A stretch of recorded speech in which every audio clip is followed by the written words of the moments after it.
Olá, bem-vindos a mais uma conversa aprofundada. Hoje a gente vai dar uma olhada em algo essencial que fazemos o tempo todo sem nem pensar: a ventilação pulmonar. Basicamente, como o ar entra e sai dos nossos pulmões. Isso aí, um processo constante e vital. E para guiar nossa conversa, a gente está usando como base uns trechos de material didático, especificamente a aula 02 sobre ventilação pulmonar. Material bem detalhado sobre a mecânica e a física da coisa. Ótimo ponto de partida. O objetivo aqui é desvendar mesmo essa engenharia da respiração. Sabe, os músculos envolvidos, as mudanças de pressão que fazem o ar se mover e o que pode atrapalhar ou ajudar nisso tudo. Entender não só o que rola, mas como e por quê. Vamos lá, então? Vamos sim, começando pelo básico, talvez. Perfeito. Então, ventilação pulmonar é essa troca de ar, né?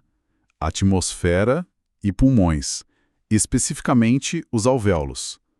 A gente divide em inspiração, o ar entrando, e expiração, o ar saindo. Exatamente. E o princípio por trás de tudo isso é bem direto, é física pura. Diferença de pressão. O ar se move, naturalmente de onde tem mais pressão para onde tem menos pressão. Ah, claro. Então, o que decide se o ar entra ou sai é justamente essa diferença entre a pressão lá fora, a atmosférica, e a pressão lá dentro dos alvéolos, que a gente chama de pressão intrapulmonar ou intraalveolar. Certo. Então, para inspirar, para o ar entrar, a pressão lá dentro, essa PaLV, tem que ficar menor que a pressão atmosférica, a PaTm. Mas como o corpo faz isso para abaixar a pressão assim? Olha, não tem mágica, é trabalho muscular mesmo. A inspiração normal, sabe, quando a gente está tranquilo, em repouso, é um processo ativo. Depende da contração de músculos específicos. Quais seriam? Principalmente dois grupos, o diafragma e os músculos intercostais externos. O diafragma é aquele músculo grande em forma de cúpula que fica na base do tórax, certo? Esse mesmo. Ele é, o protagonista da inspiração calma. Quando ele contrai, ele achata, ele desce, pensa num êmbolo de seringa descendo. Tá. Numa respiração normal, essa descida é de mais ou menos 1 centímetro. Pode não parecer muito, né? Parece pouco. Mas esse 1 centímetro já aumenta o volume vertical do tórax o bastante para criar uma pequena queda na pressão interna, tipo 1 a 3 milímetros de mercúrio abaixo da atmosférica. E isso já é suficiente para puxar uns 500 ml de ar, meio litro. Uau! Ele sozinho, o diafragma, é responsável por uns 75% do ar que entra quando a gente está respirando normal, em repouso. Impressionante que só 1 centímetro faça isso tudo. E o material fala que na inspiração forçada, a capacidade é bem maior. Ah, sim. E aí a gente vê a reserva que o corpo tem. Quando a gente precisa de mais ar, sei lá, fazendo exercício ou respirando fundo de propósito, o diafragma pode contrair com muito mais força. Quanto mais. Ele pode descer até 10 centímetros. Isso cria uma diferença de pressão bem maior. Pode chegar a 100 milímetros de mercúrio abaixo da atmosférica. E aí consegue puxar de 2 a 3 litros de ar de uma vez só. É uma capacidade enorme, né? Nossa, bem maior mesmo. Entendi. E os outros 25% do ar na respiração normal? Você falou dos intercostais externos, os músculos que ficam entre as costelas. Isso, eles mesmos. Quando eles contraem, eles puxam as costelas para cima e para fora. Imagina tipo as alças de um balde subindo, sabe? Aham. Isso aumenta o diâmetro da caixa torácica, tanto de frente para trás, que a gente chama de anteroposterior, quanto para os lados, lateralmente. Ah, então junta tudo. O diafragma desce, as costelas sobem e abrem, aí a caixa torácica expande como um todo. Perfeito. É essa a ideia. E como os pulmões estão, digamos, colados na parede torácica por dentro, a gente já fala mais sobre isso, eles são meio que obrigados a expandir junto. E essa expansão é que diminui a pressão interna. Justamente. O volume aumentou, a pressão lá dentro, PaLV, cai, fica menor que a atmosférica, PaTm, e aí o ar é aspirado para dentro. É aquela lei dos gases, né? Volume e pressão são inversamente proporcionais se a temperatura não mudar muito. Ok, peguei. Inspiração, trabalho ativo dos músculos, tórax expande, pressão cai, ar entra. E a expiração? Para sair, a PALV tem que ficar maior que a PATM. O material diz que geralmente isso acontece sem esforço. Como assim? Passivo? Exatamente. A expiração tranquila normal, ela costuma ser um processo passivo. Quer dizer, não exige contração muscular ativa. Mas como o ar saindo? Simplesmente porque os músculos que contraíram para inspirar o diafragma e os intercostais externos agora relaxam. Ah, O diafragma sobe, volta para a posição de cúpula, as costelas descem por gravidade e pelo relaxamento dos intercostais. O resultado, o volume da caixa torácica diminui. e só esse relaxamento já expulsa o ar. Quase isso. O ponto-chave aí é uma propriedade chamada retração elástica.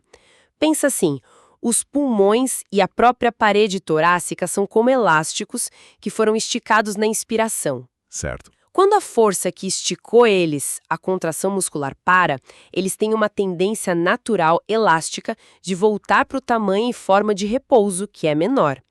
Essa retração comprime o volume dos pulmões. Ah, entendi.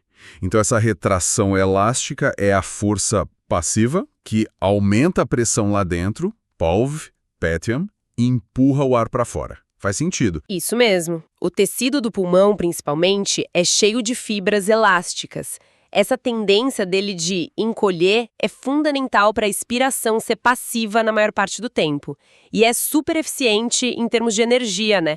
O corpo economiza esforço na saída do ar. Mas guarda a carda na manga para quando precisa. Exato.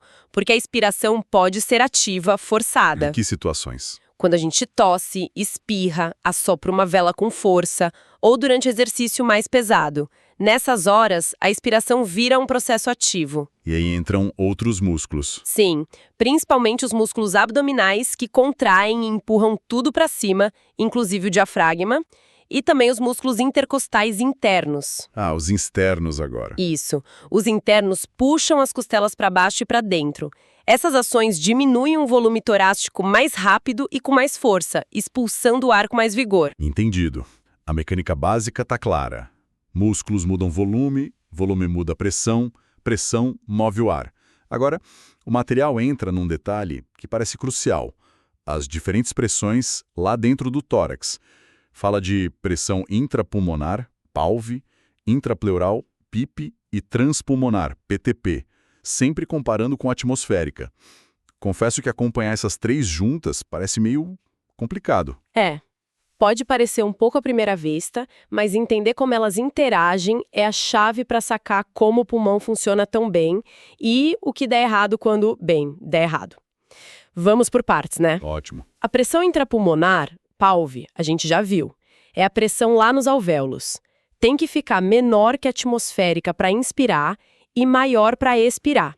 É ela que cria o fluxo direto. Certo. Agora, a pressão intrapleural, PIP. Essa é um pouco diferente. É a pressão naquele espaço mínimo, quase virtual, entre as duas membranas pleurais. A que cobre o pulmão por fora, pleura visceral, e a que forra a parede torácica por dentro, pleura parietal. O espaço pleural, né? Que só tem um pouquinho de líquido. Isso, um líquido lubrificante. E a característica mais importante da PIP que o material destaca é que ela é sempre negativa em relação à atmosférica, em condições normais. Sempre negativa? Por quê? E por que isso é tão importante assim? Essa é uma das partes mais legais. A PIP ser negativa, geralmente algo entre -4 e -8 mmMg, em relação à PATM, é resultado de um equilíbrio de forças opostas, um cabo de guerra constante. Que forças? De um lado, o pulmão. Ele tem uma elasticidade natural que o puxa para dentro. Ele quer encolher. Soma isso à tensão superficial do líquido que reveste os alvéolos por dentro, que também quer fazer o alvéolo fechar. Ok, forças puxando para dentro. Do outro lado, a parede torácica. Ela também tem elasticidade, mas a tendência dela é expandir e para fora. Ah, então um puxa para dentro, outro para fora. Exatamente. Essas forças opostas meio que esticam o espaço pleural entre elas, criando essa pressão abaixo da atmosférica, esse vácuo relativo lá dentro. E para que serve esse vácuo? Ele funciona como uma sucção. Ele mantém a superfície do pulmão, a pleura visceral, grudada na superfície interna da parede torácica, a pleura parietal. Ah, então é essa PIP negativa que faz o pulmão seguir o movimento da caixa torácica na respiração. É a cola que você falou antes? Exatamente essa a função. Sem essa pressão negativa segurando, a tendência elástica do pulmão ia fazer ele descolar da parede e murchar todo, colapsar. A PIP negativa impede que o pulmão esvazie completamente a cada expiração. Mantém ele sempre um pouco inflado, pronto para a próxima inspiração. Entendi. É vital mesmo. E se essa vedação a vácuo falhar? O material fala do pneumotórax. O pneumotórax é exatamente isso. A consequência direta de perder essa pressão negativa. Se entrar ar no espaço pleural, imagina, por um furo no tórax por acidente, ou até uma lesão no próprio pulmão, que vaza ar para lá. O que acontece? A PIP deixa de ser negativa. Ela se iguala ou até fica maior que a pressão atmosférica. O vácuo some. E aí, sem essa força segurando o pulmão aberto contra a elasticidade dele, ele colapsa. Murcha mesmo, total ou parcialmente. Nossa. É uma emergência médica séria, claro, porque compromete demais a respiração, a troca de gases. Uau, que sistema delicado. Ok. PIP negativa, entendida a importância. Voltando para a PALV. A intraalveolar, ela varia bastante, né? É ela que causa o fluxo de ar diretamente. Correto. A PALV é super dinâmica. Entre uma respiração e outra, ela está igual à atmosférica, diferença zero, então sem fluxo de ar. Certo. Aí na inspiração o pulmão expande e a PALV cai um pouquinho, tipo menos 1 milímetro Hg em relação à atmosférica, suficiente para puxar o ar para dentro. E na expiração? Na inspiração passiva, o pulmão retrai, o volume diminui e a PALV sobe um pouquinho, tipo plus 1 milímetro Hg acima da atmosférica. E isso empurra o ar para fora. Essas diferenças são pequenas mesmo. São, e só funcionam porque normalmente a resistência das vias aéreas é baixa. A gente já fala disso. Ok. E a terceira pressão, a transpulmonar, PTP, definida como PALV menos PIP. Qual a função dela? A PTP é, na verdade, a medida que realmente mostra a força que está distendendo e esticando o pulmão naquele momento. Pensa assim, como a PIP é sempre negativa e a PALV varia ali perto de zero... A diferença PALV-PIP vai ser sempre positiva. Exato. Em condições normais, a PTP é sempre positiva. E quanto maior a PTP, mais o pulmão está esticado, maior o volume pulmonar. Ela representa, assim, a pressão através da parede do pulmão, a força que o mantém inflado contra aquela tendência natural dele de colapsar. Entendi. É a pressão de esticamento do pulmão. Ok, acho que as peças estão começando a se encaixar. Vamos tentar montar o ciclo respiratório completo? Parece uma dança bem coordenada de pressões e volumes. É uma coreografia mesmo. Vamos passo a passo, imaginando um ciclo normal, tranquilo. 1. Fim da expiração. Antes de começar a inspirar, músculos estão relaxados. A PALV está igual à atmosférica, 0 mmHg de diferença, sem fluxo. A PIP está negativa, vamos dizer, menos 4 mmHg. A PTP está positiva, plus 4 mmHg, segurando os alvéolos abertos. Ok, estado de repouso. 2. Durante a inspiração. Os músculos diafragma, intercostais externos contraem. O tórax expande. Isso puxa a pleura parietal para fora, esticando o espaço pleural. Resultado, a PIP fica mais negativa ainda, por exemplo, menos 7 mmHg. Mais vácuo. Isso, e essa PIP mais negativa puxa o pulmão junto, ele expande. O volume pulmonar aumenta e por isso a PALV cai para menos 1 mmHg. O ar entra. A PTP também aumenta para plus 7 mmHg nesse exemplo, mostrando que o pulmão está mais esticado. Faz sentido. 3. Fim da inspiração. O fluxo de ar para quando a PALV volta a se igualar à atmosférica, 0 milímetros de mercúrio. A PIP está no seu ponto mais negativo do ciclo, o volume do pulmão está no máximo para essa respiração e a PTP está máxima também. Pico da inspiração. 4. Durante a expiração, passiva. Agora, os músculos relaxam, O tórax começa a diminuir de volume por causa da retração elástica. Com isso, a PIP fica menos negativa. Volta, digamos, para menos 5 milímetros de mercúrio, mas ainda negativa, claro. O pulmão acompanha essa retração. Diminui de volume. Exato. O volume pulmonar diminui e isso faz a PALV subir para plus 1 milímetro de mercúrio.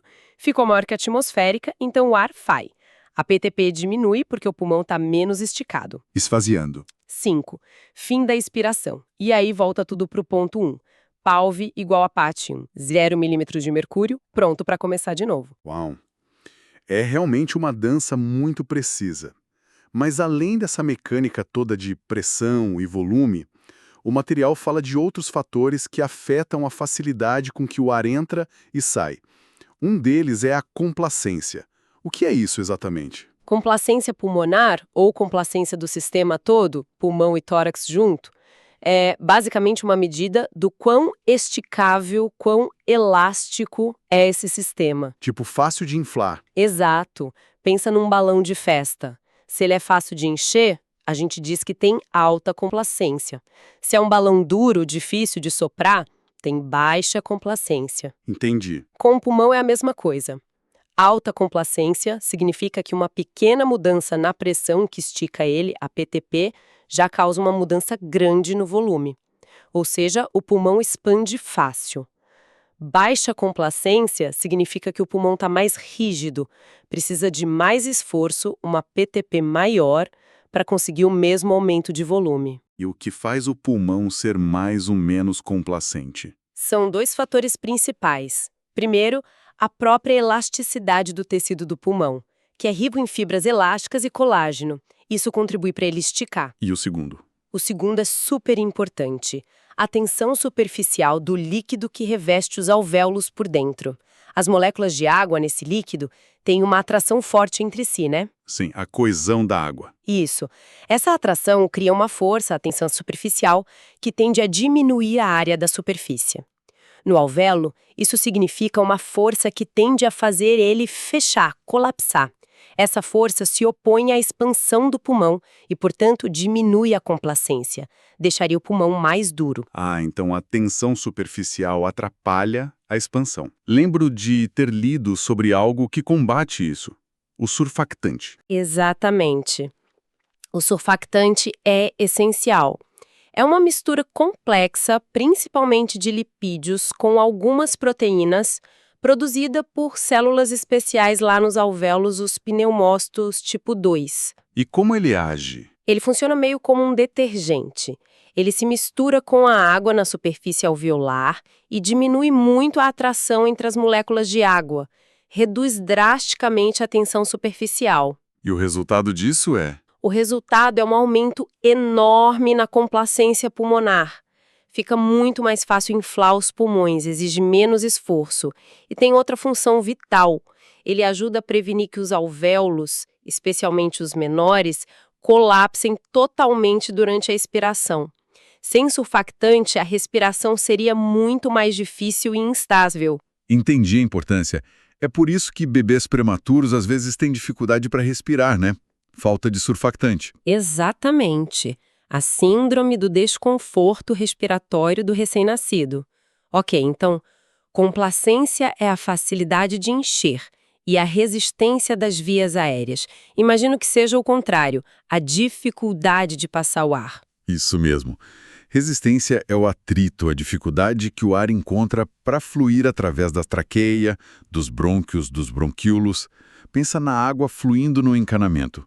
Quanto maior a resistência do cano, menor o fluxo de água para uma mesma pressão. Certo. E no pulmão? Essa resistência é alta ou baixa? Olha, surpreendentemente, em condições normais, a resistência total das vias aéreas é muito baixa. Mesmo com todos aqueles tubinhos ficando cada vez mais finos lá no final? Parece estranho, né? Mas é assim mesmo. Embora os bronquíolos menores sejam individualmente bem estreitos, existem milhões deles funcionando em paralelo. A área total por onde o ar pode passar se torna gigantesca lá no final. Ah, então a área total compensa o diâmetro pequeno de cada um. Exatamente. Então a resistência maior, na verdade, acontece nos brônquios de tamanho médio, não nos pequenininhos. Essa baixa resistência geral é o que permite que aquelas diferenças de pressão bem pequenas que a gente viu, plus menos 1 milimol na PALV, sejam suficientes para mover um volume de ar adequado para a nossa respiração. Mas essa resistência pode mudar, né? Não é sempre baixa. Com certeza não. O fator que mais influencia a resistência é o diâmetro das vias aéreas, especialmente dos bronquíolos, porque eles têm músculo liso na parede que pode contrair ou relaxar. Como na asma, por exemplo. Perfeito. Em condições como asma ou bronquite, acontece inflamação e contração desse músculo liso. É a chamada broncoconstrição. Isso estreita as vias aéreas, aumenta muito a resistência. Fica difícil para o ar passar e a pessoa tem que fazer muito mais esforço para respirar. E o contrário também acontece. Sim. Estímulos como adrenalina ou medicamentos broncodilatadores fazem esse músculo relaxar. É a broncodilatação. As vias aéreas alargam, a resistência diminui e o fluxo de ar fica mais fácil. Faz todo sentido. Bom, revisando tudo que a gente conversou, fica bem claro que a respiração é um sistema físico e biológico incrivelmente bem ajustado, né? Totalmente. A gente tem músculos criando movimento para mudar o volume do tórax. Essa mudança de volume gera as diferenças de pressão necessárias para fazer o ar entrar e sair. A pressão intrapleural negativa sendo, tipo, a chave para manter o pulmão acoplado e funcionando. E ainda tem esses fatores como a complacência, que depende da elasticidade e do surfactante, e a resistência das vias aéreas, que modulam o quão eficiente é tudo isso. No fim, cada respiração é resultado dessa interação complexa. É exatamente isso. É uma sinfonia silenciosa e perfeita, né? De física e fisiologia trabalhando juntas. Músculos, elasticidade dos tecidos, pressões subindo e descendo em sincronia, até química lá na superfície dos alvéolos com o surfactante. Tudo colaborando para essa troca de gases que nos mantém vivos e, na maior parte do tempo, a gente nem percebe que está acontecendo. É verdade. E para a gente terminar, fica uma reflexão, algo que me chamou a atenção enquanto a gente conversava. Nós vimos o quanto a pressão intrapleural negativa é crucial para manter o pulmão expandido, lutando contra a própria elasticidade dele, que quer fazê-lo encolher. Mas como o corpo garante que esse espaço pleural fique sempre vedado, sempre com essa pressão negativa, mesmo com todo o movimento da respiração, as mudanças de pressão ao redor, a vida toda? Uma falha pequena, como a gente viu no pneumothorax, tem consequências enormes. Fica a pergunta, né? Quais são os mecanismos mais finos que asseguram essa integridade do vácuo pleural, essa condição tão essencial por tanto tempo? Excelente ponto para se pensar. A manutenção desse equilíbrio delicado.